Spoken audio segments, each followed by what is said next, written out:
ကျမဘုရားဆုံးတော့တင်ပြီးတော့15မိနစ်20လောက်နေပိုးကြီးရောက်လာပြီမဖို့စွန်းလို့ရပြီလားငါဒီမှာထမ်းရည်လေးပါကတ်ထားတဲ့ဘုရားအရှင်ဘုရားဘလို့မှမအောင်မေးပါနဲ့ဘုရားလို့တမိအဲ့လေအချိုးရည်လေးအားကြောင့်မလို့ဆေးဘက်ဝါဘက်အဖြစ်တမိရတာကတ်လူတာပါဘုရားလို့ဒီမှာလိမ္မော်ရည်လေးရယ်လက်ဖက်လေးရယ်ထမ်းရည်လေးရယ်နောက်ရကြရင်ဝိုင်း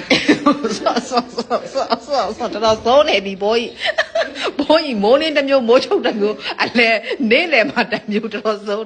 နေလေကြရင်တော့အလုပ်ကြိုးစားပေးပါတယ်မိုးပြန်ဆုံးမိုးလင်းဘိုင်းစာနေလို့ပါပြရတယ်နေလေကြရင်တော့အလုပ်ကြိုးစားအဲ့မနဲ့ကြရင်သူများကတ်ပြီးပြီဆိုရင်လာမေးပြီမဖို့ဆုံးလို့ရပြီလားဆုံးလို့ရပြီလားညာဘက်ကြရင်လည်းထိုင်းရည်တောင်းတစ်မျိုးအဲ့ဒီမှာအခုတော့စွန့်ပြီဆိုတော့ကျမဘာမှမပြောတော့ဖေရထိုင်းရအချိုရည်လိုပဲဖြစ်နေလို့အရန်တောက်လို့ကောင်းလို့ပါဖေရသမီးတူတဲထားပါလေဖေရတခါတယောက်ကဗီဒီယိုဖိုင်လေးတစ်ဖိုင်ပြလာပြီးတော့ပြောပြပါအောင်လို့ဆိုလာတဲ့အတွက်ဦးစင်းကြည့်လိုက်တဲ့အခါမှာအခုမြင်ရတဲ့ဗီဒီယိုဖိုင်ပဲဖြစ်ပါတယ်ဖေရရှိမှမလုံမချုံဝတ်စားပြီးတော့မဖွယ်မရစကားတွေပြောနေတာပါနော်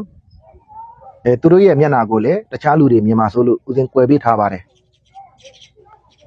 လူနဲ့တရိษံကွာခြားချက်မှာအသိဉာဏ်ပဲဖြစ်ပါတယ်လူကကုသိုလ်အကုသိုလ်ကိုခွဲခြားပြီးသိတယ်လှုပ်တဲ့မလှုပ်တဲ့ဆိုတာကိုလည်းခွဲခြားပြီးသိတယ်တရိษံကအိတ်ချင်းစားခြင်းကာမဂုဏ်မှီဝဲခြင်းဤသုံးမျိုးကိုသာသိပြီးကုသိုလ်အကုသိုလ်ကိုလည်းခွဲခြားပြီးမသိဘူးလှုပ်တဲ့မလှုပ်တဲ့ဆိုတာကိုလည်းခွဲခြားပြီးမသိဘူးလူသားတစ်ယောက်ဖြစ်ပါလေနဲ့အိတ်ချင်းစားခြင်းကာမဂုဏ်မှီဝဲခြင်းဤသုံးမျိုးကိုသာသိပြီးကုသိုလ်အကုသိုလ်ကိုလည်းမသိလှုပ်တဲ့မလှုပ်တဲ့ဆိုတာကိုလည်းမသိဘူးဆိုရင်သူဟာတရိษံနဲ့မထူးပါဘူးနော်အဲ့ဒီလိုလူမျိုးကိုလူတရိษံလို့ခေါ်ပါတယ်လူသားမိဘနှစ်ပါးကမွေးလာတဲ့လူသားတစ်ယောက်လည်းဖြစ်တယ်သာသနာနဲ့လည်းကြုံပါလျက်နဲ့